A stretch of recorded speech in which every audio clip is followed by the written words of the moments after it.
I think the theme for this year's event, Green Energy Horizon, Advancing Sustainable Refining and Petrochemicals, is in many ways appropriate, and I think in our journey towards achieving green transition, it also constitutes one of the most important elements and segments with which we have to come to terms.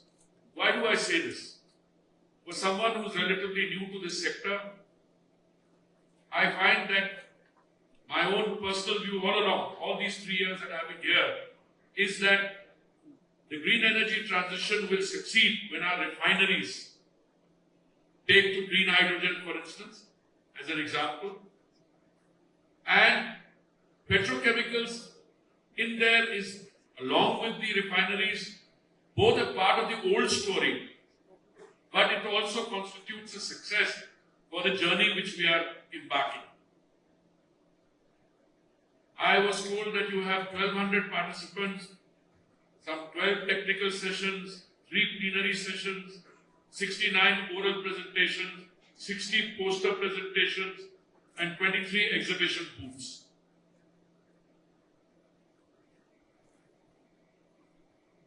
If India or Bharat is doing well on the energy transition, and I believe no one is going to contest that, it is partly because we have been able to take the journey out of the narrow confines of industry and take it to all the other stakeholders as well.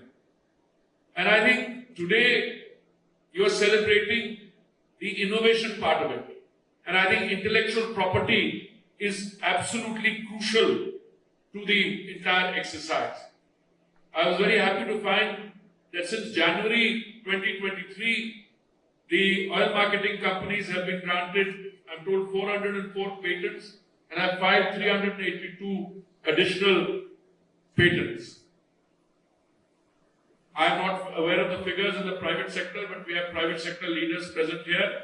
I'm sure their work in R&D is not only equal, but perhaps in some respects even more impressive. You know, if I were to say that we are today on the cusp of a transition, that would be like a cliche or an understatement. Our energy requirements or demand is expected to grow 2.5 times from today to 2047. Most international agencies with which I am familiar, including the International Energy Association based in Paris, has offered the assessment that in the next 2 decades, next 20 years, 25% of the increase in demand globally will come from India. We have undertaken a very ambitious journey for energy transition and a net carbon zero by 2070. But that is both a challenge, and I think it's also something that we ought to be redoubling our efforts for. Insofar as the oil marketing companies are concerned, I'm very happy that their targets are much more upfront. Like EIL, I believe, has a net zero target by 2035, GAIL by 2035, ONGC 2038, BPCL, HPCL, and Oil India Limited till 2040, and IOCL by 2046. The Prime Minister's target of a Viksit Bharat and the emphasis that we are placing on solar, wind, bioenergy, ethanol, green hydrogen, I think we are well positioned.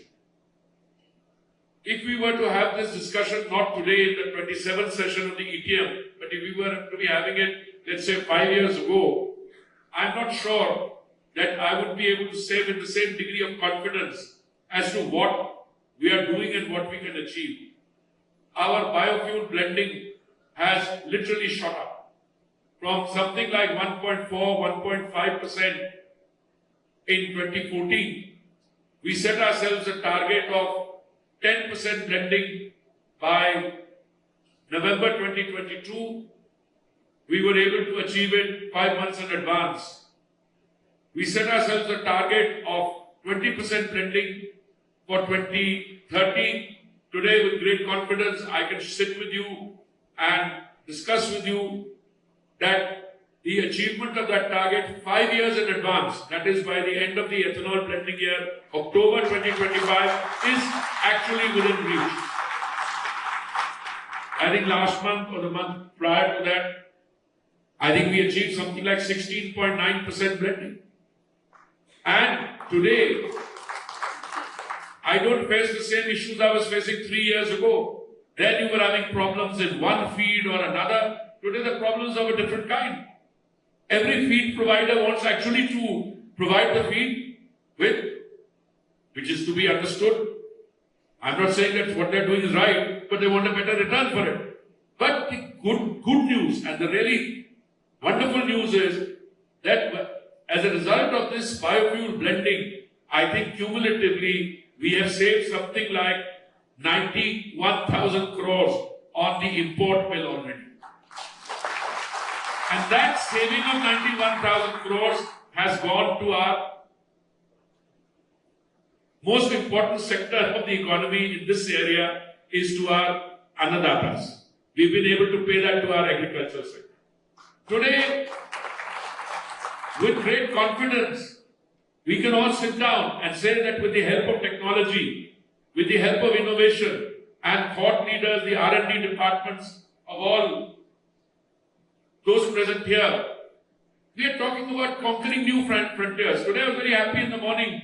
I read a news item that one leading private sector entity is going into compressed biogas in a very big way. I was delighted. Many states are offering land, calling people in for investments. So today we are in a situation where with great confidence we can say that we are ready to embark on the next phase, which is to start a discussion on what a post 20% blending horizon will look like.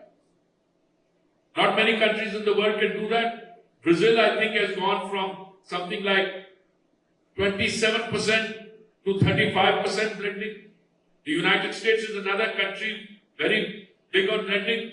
But again, I should be careful with my words, but I think we are blending more biofuels than other countries except for Brazil. That's because our base is very big. And if we are blending 16-17% in terms of sheer quantity, that puts us in the number 2 position.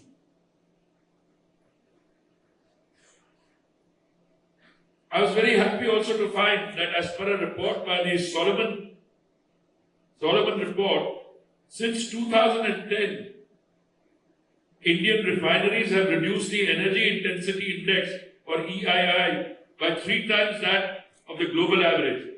Additionally, Indian PSU refiners have reduced EII by more than 19% from the period 2010. Tend to forget that in 2014, the number of crude types that could be processed by our refineries was something like 93. By 2024, that has been raised to 250 types of different crude oils, which means clearly we are progressing and our refineries are making great strides.